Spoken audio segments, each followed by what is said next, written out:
આપણે રાજકોટમાં જે મહાસંમેલન યોજ્યું હતું એની જનસંખ્યા જોઈને બલબલાની ખુરશીના પાયા હાલી ગયા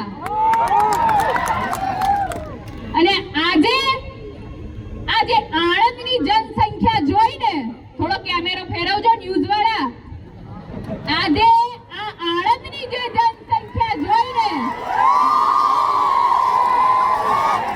લોકોની રાતોની ઊંઘ ઉડી જવાની છે.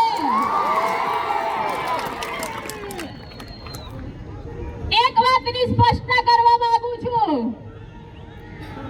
હવે ન્યૂઝ વાળાને કહું છું કેમેરો ફેરવજો તો સાહેબ સુધી વાત જાય.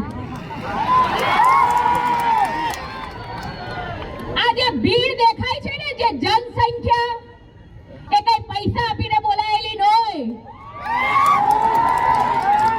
કે ભારતનું ભવિષ્ય એવા વિદ્યાર્થીઓને છેતરીને બોલાયેલી નહોય. આ મારી માતાઓ બહેનો એ સ્ત્રીના સન્માન માટે અને નહીં કે એક ક્ષત્રિય સમાજ સમગ્ર સમાજની નારીના સન્માન માટે લડી રહી છે. અને આ હાવત જેવા મારા ભાઈઓ અમારી સાથે ઢાલ બનીને ઊભા છે. એ જનસંખ્યા છે. આ થોડા દિવસ પહેલા રાજકોટમાં રૂપાલાભાઈ એમના પ્રચાર દરમિયાન એક મંચ ઉપરથી એવું નિવેદન આપ્યું કે ભૂલ મેં કરી છે તો મારી સજા મારા પક્ષને કે મોદીજીને કેમ? આપ સર્વે જોયું હોય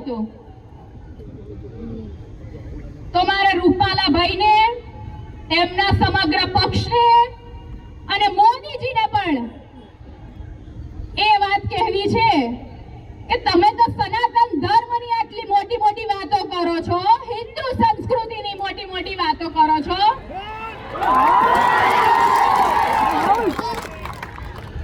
તો શું મહાભારતની ધૃત્ય સભા ભૂલી ગયા છો?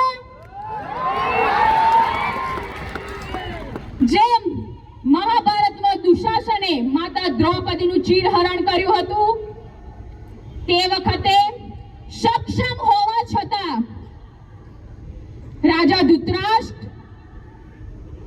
ગુરુ દ્રોણ, મહારથી ભીષ્મ જેવા યોદ્ધાઓ મૂંગા બનીને જોઈ રહ્યા.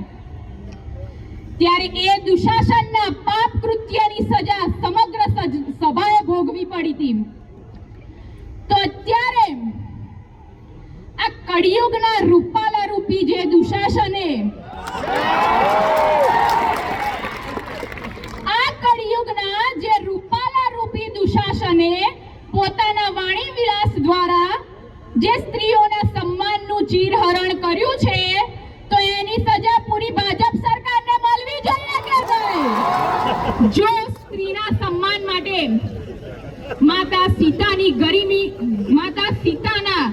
ગરિમીના રક્ષણ માટે રામાયણ યોગ્ય હતું, માતા દ્રૌપદીના સ્વાભિમાન માટે મહાભારત યોગ્ય હતું, તો આજે મારી મા બેન દીકરીઓના સન્માન માટે અમારું આંદોલન યોગ્ય છે ને છે.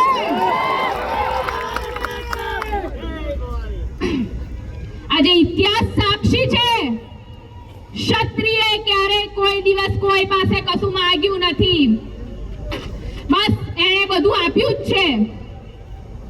ચાહે સંસ્કૃતિની રક્ષા માટે માથા આપવાના હોય કે સંસ્કૃતિની ગરિમા સાચવવા માટે જોહર કરવાનું હોય કે પછી દેશને અખંડ બનાવવા માટે રજવાડાનું દાન આપવાનું હોય, એણે બસ બધું આપ્યું જ છે, ક્યારે કશું માંગ્યું નથી. આપ સર્વે એ વિડિયો જોયો હોય તો થોડા સમય પહેલા અમિત શાહ, આપણા જે ગૃહમંત્રી છે, એમણે સંસદમાં બેઠા બેઠા એવું એક વિધાન બોલ્યા હતા, જાન ભી દે દેંગે કશ્મીર કે લીએ. તો મારે એમને એ કહેવું છે કે તમે જેના પીઠ બળ ઉપર આ વિધાન બોલ્યા ને આટલી નિર્ભયતાથી, તો એ કાશ્મીરની સરહદ ઉપર મારા જ ભાઈઓ સૈનિકો બનીને ઊભા છે ત્યારે તમે આ વિધાન બોલી શકો છો,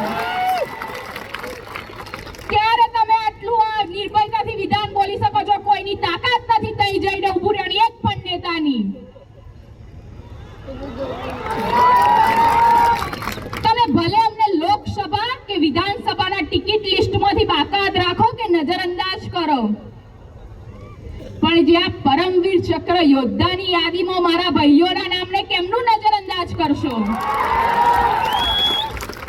થોડા સમય પહેલા આપણે જોયું કે જામનગરમાં જે મહિલાઓ સાથે સરકારી પ્રશાસન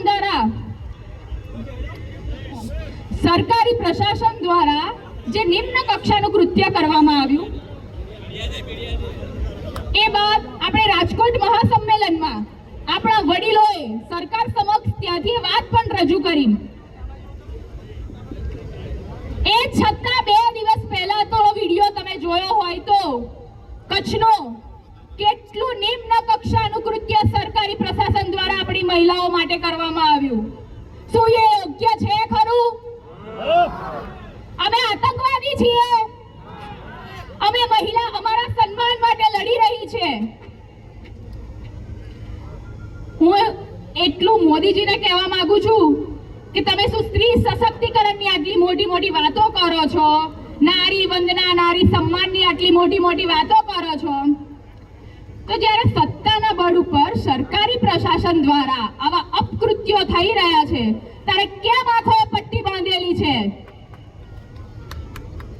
મોદી સાહેબને એક સૂચન બીજું કરવા માંગુ છું કે તમે તમારા પક્ષના નેતા તો છો જ, પણ તમે એ વાત ભૂલી ગયા છો કે ભારત જેવા મહાન દેશના તમે વડાપ્રધાન છો. જ્યારે ભારત જેવા દેશમાં જે દેશ નારી સન્માન, નારી અસ્મિતા અને સંસ્કૃતિ માટે વિશ્વ વિખ્યાત હોય, ત્યારે હવે ભારત જેવા દેશના વડાપ્રધાન જ્યારે સ્ત્રીઓ મહિલાઓ સાથે આવું અપકૃત્ય થઈ રહ્યું ત્યારે આંખે પાટા બાંધીને બેઠા છે. આ ક્યારેય માફીને લાયક નથી. આપણો ક્ષત્રિયનો તો ધર્મ જ છે લડવો. આપણા શસ્ત્રો જરૂર બદલાયા છે, આપણું લોહી બદલાયું, આપણી યુદ્ધ કરવાની રીત બદલાઈ છે, આપણો ઉદ્દેશ તો એક જ છે. આપણું આ ધર્મ યુદ્ધ 7 તારીખે પૂરું થતું નથી. આ તો હજી એક પગથિયું છે, હજી તો ઘણા શિખર સર કરવાના બાકી છે. માટે અંતે હું એટલું કહીશ કે ઇલેક્શન તો આવશે ને જશે, સરકાર બદલાશે, પલટાશે, પણ આજે જે અમારા ભાઈઓની એકતા છે ને ક્યારે તૂટવી ના જોઈએ. અને હું માં ભવાનીને પણ પ્રાર્થના કરું કે મારા ભાઈઓની આ એકતાને કોઈની નજર ના લાગે, આ એકતા ક્યારે તૂટવી ના જોઈએ. પાર્થને કહો ચડાવે બાણ, બસ યુદ્ધ એ જ કલ્યાણ. જય માતાજી, જય